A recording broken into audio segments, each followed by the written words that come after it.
Hello, people. We are back with our sixth issue of Quarantine Stories. Till now, you have heard five Bengali stories. But for today, we are presenting to you a power packed story in English. A story of a riot, a setting far too familiar but of a different country, by our very favorite Chimamanda Adichie. Now, what do I talk about Aditi? Well, of course, I can talk about how her works portray the war torn Nigeria, but it's more about her characters and the feelings which will stay with you for a long time. A private experience, the story we are doing today, reminds us of Aritra Basu's Adab. Stay till the end and you'll see why I'm saying this. And yes, we are introducing Laboni, the one behind most of our posters, as a reader for the first time. Introduction by me, Shalini. Background score and direction, Aritra Basu. And arrangement, Reeswav Chatterjee. Chika climbs in through the store window first and then holds the shutter as the woman climbs in after her.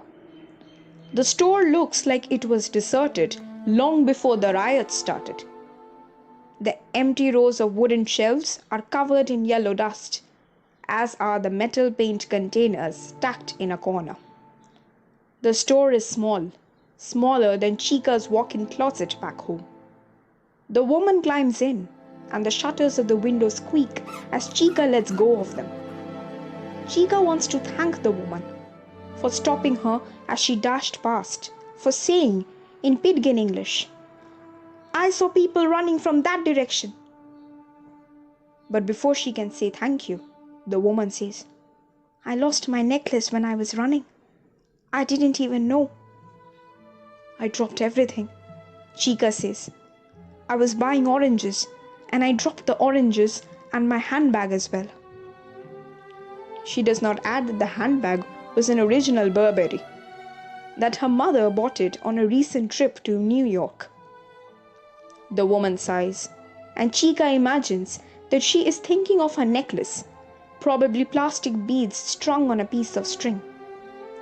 Even without the tribal marks ingrained in deep curving lines on the woman's face, Chika can tell she is Hausa, from the narrowness of her face, the rise of her cheekbones, and that she is Muslim. Not just because Chika is aware that most Hausa are Muslim, but also because of the scarf. It hangs around the woman's neck now, but it was probably wound loosely around her face before, covering her ears. Modesty. A long, flimsy pink and black scarf with the garish prettiness of cheap things. Chika wonders if the woman is looking at her as well, if the woman can tell from her accent and the crucifix hanging on a gold chain around her neck that she is Igbo and Christian. Later, Chika will learn that Hausa Muslims are hacking down Igbo Christians with machetes, clubbing them with huge stones, as she and the woman are speaking. But now she says, "Thank you for calling me. I might have been running to danger. Thank you." "We will be fine here," the woman says, in a voice that is so soft it sounds like a whisper. "They won't go to small shops like this. They will go to big buildings and the market." "Yes," Chika says, although she has no reason to agree or disagree. She knows nothing about riots. The closest she had come is the pro-democracy rally at the university, where she held a bright green branch and joined in chanting, "The military must go! General Abacha must go! Democracy now!" Besides, she would not have even participated in that rally if her sister, Nedi, had not been one of the organizers. Her hands are still trembling, her calves still burning after the unsteady run from the market in her high-heeled sandals. She is still incredulous at the thought that, just half an hour ago, she was in the market buying oranges, and then there was shouting, English cries of, "They're rioting! Fire! They're rioting!" Igbo cries of, "Gabanuo! Run for your lives! They killed the woman!" Similarly to Hausa and Yoruba cries that Chika did not understand.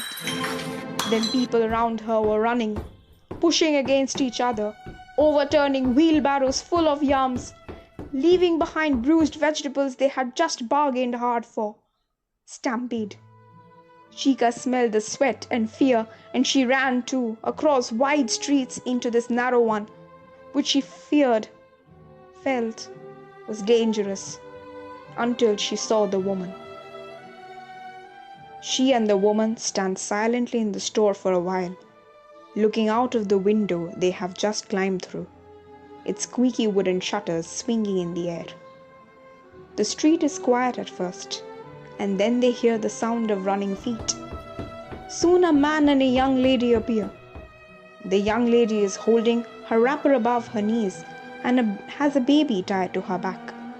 The man is speaking swiftly in Igbo, and all Chica hears is, "Don't cry, we will find her, Enugu. She may have run to uncle's house." Both of them look towards the store and then hurry past. "We should close the window. It is safer," the woman says. Chica shuts the windows. The dust in the room is so thick, she can see it, billowing above her, like the clouds outside an airplane window. The smell is heavy, fills her nose, makes breathing difficult. It smells nothing like the streets outside, which smell like the kind of sky-colored smoke that wafts around her neighborhood during Christmas, as people throw whole goats into fires to burn the hair off the skin. The streets where she ran blindly, not sure if the man running beside her was a friend or an enemy, not sure if she should stop and pick up one of the bewildered-looking children separated from their mothers in the rush, not even sure who was who or who was killing who. Later, she will see the hulks of burned cars, rectangular holes in places of their windows and windshields, and she will imagine the burning cars dotting the streets like picnic bonfires, silent witnesses to so much. She will find out it all started a few streets away, when a man drove over a copy of the Holy Quran on the roadside, a man who happened to be Igbo and Christian. And the Muslims nearby pulled him out of his pickup truck and cut his head off with one flash of a machete and carried it around the town of Kano, asking others to join in. The Christian Igbo had desecrated the holy book. She will imagine the man's head, his rolled back eyes, his ashen skin, and she will throw up on the floor and spend hours cleaning up the watery vomit. But now, she asks the woman, "Can you still smell the smoke?" "Yes," the woman says. She unties her bright yellow wrapper and spreads it on the dusty floor. She has on only a blouse and a shimmery black slip, torn at the seams. "Come and sit." Chica looks at the threadbare wrapper on the floor. She can tell that it is clean, that it is probably one of the two the woman owns, but that it is always clean. "No, your wrapper," she says. "Sit," the woman says.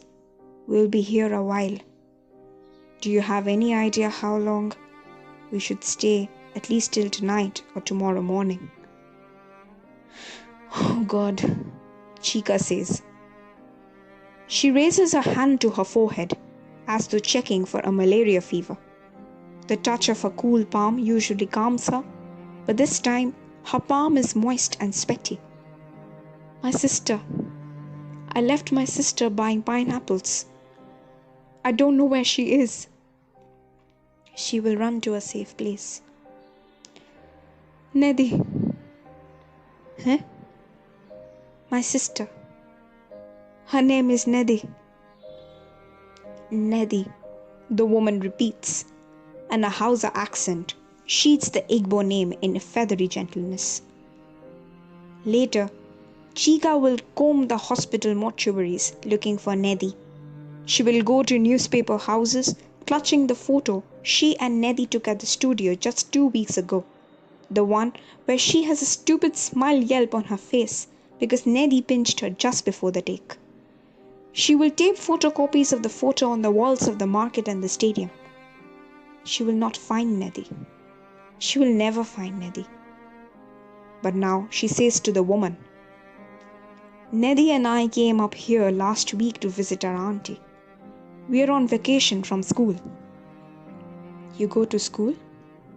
The woman asks. You and your sister? Yes, we go to the University of Lagos. Chika wonders if the woman even knows what going to university means. And she wonders too, if she mentioned school only to feed herself the reality she needs now.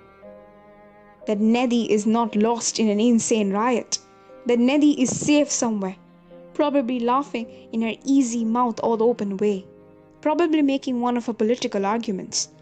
Like how Africa's problems would be solved if all the nations adopted the detribalized Pan-African socialism of Julius Nyerere. Or how the huge popularity of blonde-haired attachments was a direct result of British colonialism. What are you doing in the university? The woman asks. Chika lowers herself and sits on the wrapper-covered floor. She sits much closer to the woman than she ordinarily would have, so as to rest her body entirely on the wrapper. She smells something on the woman, something harsh and clean, like the bar soap their maid back home uses to wash the bed linen. I'm studying medicine. Nedi is studying political science. Oh, the woman says, nodding. A vacant nod. Chika is certain she has no clue what it means to study medicine or political science. We have only spent a week here with our auntie. We have never ever been to Kano before, Chika says, and she wonders if she is unconsciously explaining why she and her sister should not be affected by the riot. Was your auntie in the market with you? The woman asks. No, she's at work. I still can't believe this is happening. This riot. Evil comes in many forms, the woman says, her voice even lower. Chika says nothing, wondering if that is all the woman thinks of the riots. If that is all she sees it as. Evil. She wishes Nedi were here. She imagines the cocoa brown of Nedi's eyes lighting up, her lips moving quickly, explaining that things like this riot do not happen in a vacuum, that religion and ethnicity are often politicized, that British colonialism created a country that was never meant to be. Then Chika feels a prick of guilt for wondering if this woman's mind is large enough to grasp any of that. How far have you gone in medicine? Have you started to see sick people in the hospital? The woman asks.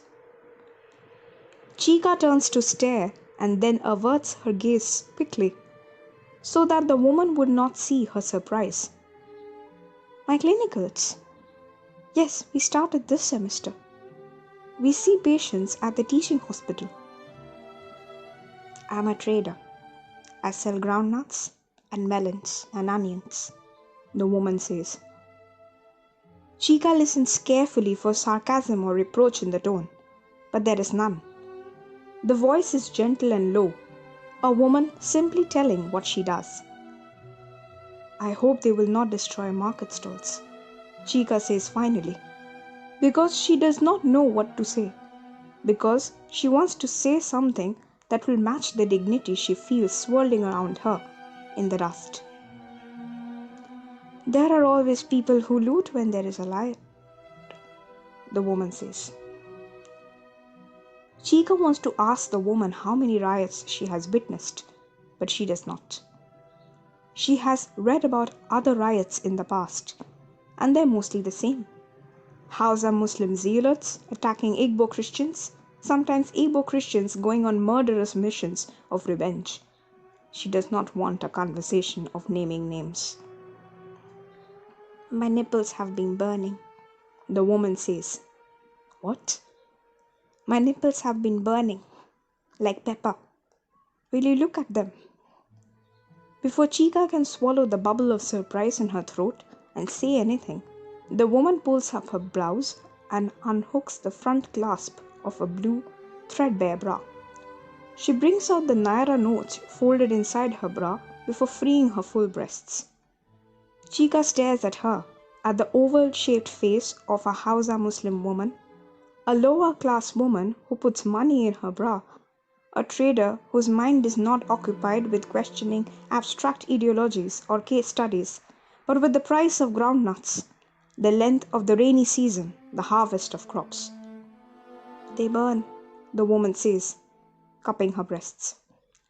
Chika moves closer and examines the dark brown nipples, touches them, feels the breasts. "Do you have a baby?" she asks. "Yes, almost a year now." "Your nipples are cracked because they are too dry. When you nurse, you have to moisturize them afterwards." "But the baby's saliva makes them wet." "Yes, but afterwards it makes them dry. Saliva is like kai. It is liquid. It makes your tongue wet, but you're thirsty after you drink it." The woman gives Chika a long look. "This is my 5th child. It was the same with my mother. Her nipples cracked when the 6th came, and she didn't know what caused it until her friend told her," Chika says. She hardly lies, but the few times she does, there is always a purpose behind the lie. Now she wonders what purpose this lie serves. She and Neddy are her mother's only children. Besides, her mother always had a British-trained GP a phone call away. Later, she will wonder why she lied to the woman, why she felt the need to draw on a fictional past similar to the woman's. "What did your mother use on her nipples?" the woman asks. "Cocoa butter. The crack sealed fast." "Eh?" The woman watches Chika for a while, as if this disclosure has created a bond. "Eh?" The woman watches Chika for a while, as if this disclosure has created a bond. "I will use it too." She plays with her scarf for a moment, then says, "I don't know where my daughter is. We went to the market together this morning. I gave her groundnuts to hawk near the bus stop because there are many customers there. Then this whole thing started. I looked all over the market for her." "The baby?" Chika asks, knowing how stupid she sounds, even as she asks. The woman shakes her head. "My baby is at home with my second daughter. It is Halima I am talking about. She's 14. My first daughter." The woman starts to cry.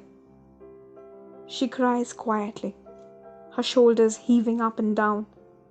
Not the kind of loud sobbing that the women Chika knows do. The kind that screams, "Hold me and comfort me because I cannot deal with this alone." The woman's crying is private, as though she is carrying out a necessary ritual that involves no one else. Chika wants to reach out and take her hand, press strength into the long, ring-free fingers. But she knows she has no strength to offer, that the woman has more than she does, more than she ever will. The woman stops crying and wipes her eyes carefully with one end of her blouse.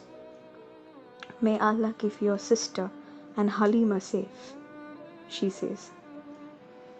And because Chika is not sure what Muslims say to show agreement, it cannot be Amen. She simply nods. The woman has discovered a rusted tap at the corner of the store, near the paint containers. "Perhaps where the traders wash their hands," she says, asking Chika what she thinks must have been sold here. Chika doesn't know. The woman turns the tap on, and they both watch, surprised, as the water trickles out.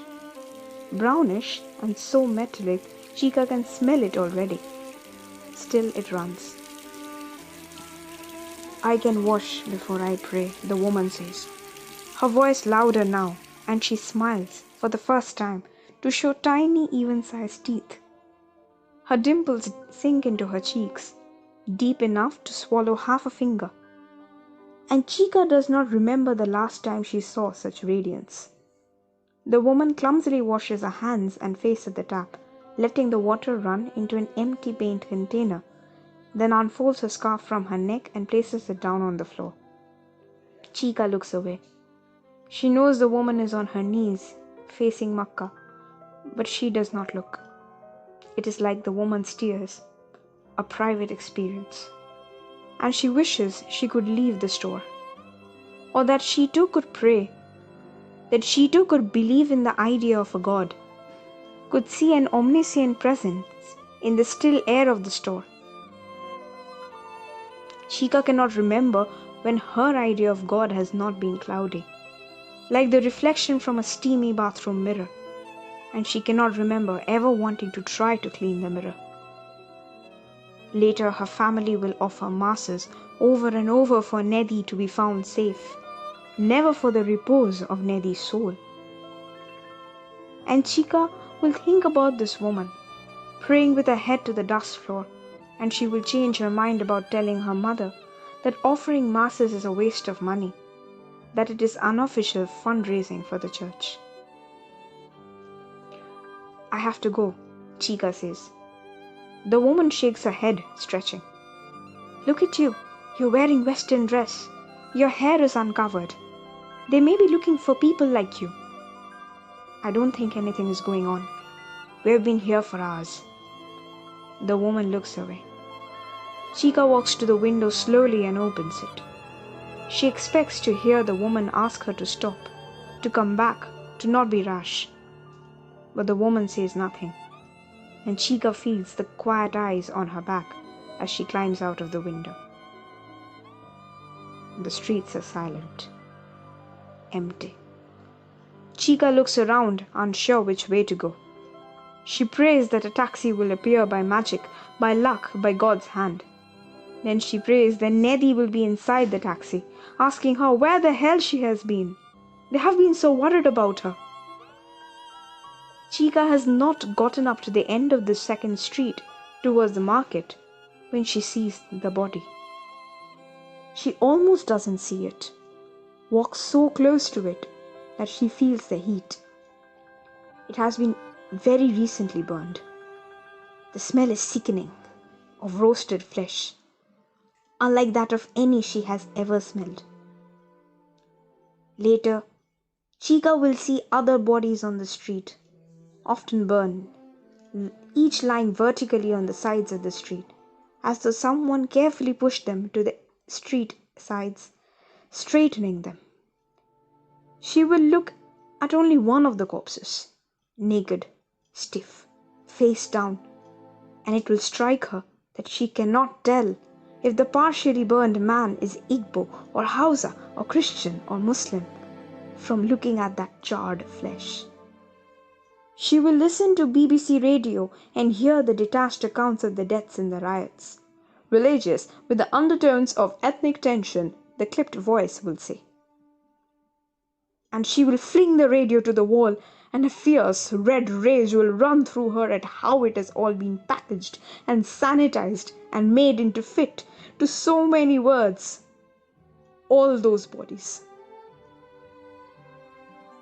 But now, she turns and dashes back towards the store, feels a sharp pain on her lower leg as she runs. She gets to the store and raps on the window. She keeps rapping until the woman opens it. Your leg is bleeding, the woman says. Chica sits on the floor and stares at the line of blood crawling down her leg. Her eyes seem to swim restlessly in her head. She struggles to focus.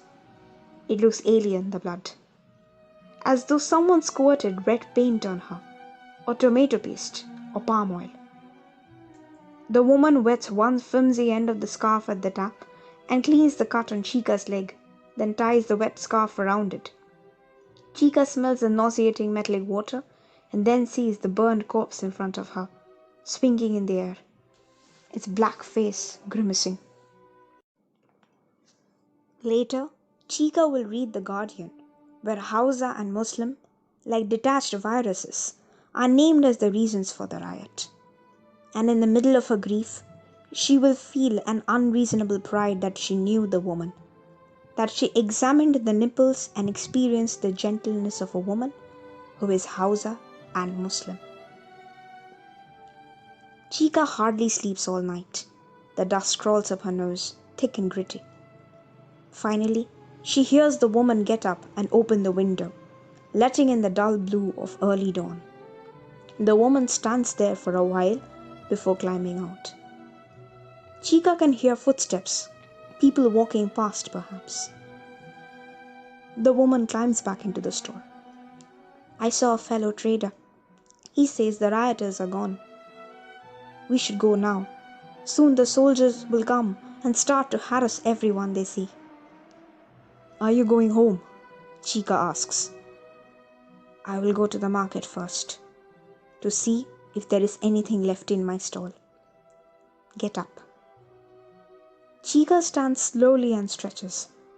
She will walk all the way back to her auntie's home in the gated estate, because there are no taxis on the street. There are only army jeeps and battered police station wagons. She will find her auntie, bruised after running from the Federal Secretariat building, muttering over and over in a blind daze, "Why did I ask you and Neddy to visit? Why did I ask you to come to Tucano?" And Chica will close her eyes and slap her auntie hard across the face to stop her. Now Chica unties the scarf from her leg, shakes it as though to shake the bloodstains out, and hands it to the woman. The bleeding has stopped. Thank you. Wash your leg well when you get home. Greet your sister, greet your people, the woman says. Greet your people also. Greet your baby and Halima, Chica says. Later, as she walks home, she will pick up a stone, stained the copper of her dried blood, and holds the ghoulish souvenir to her chest. And she will realize then, in a strange flash while clutching the stone, that she will never find Neddy. But now she turns to the woman and adds, "May I keep your scarf?" The woman nods. There is fear and perhaps future grief in her almond-colored face, but she smiles a slight distracted smile before she hands Chica the scarf and turns to climb out of the window.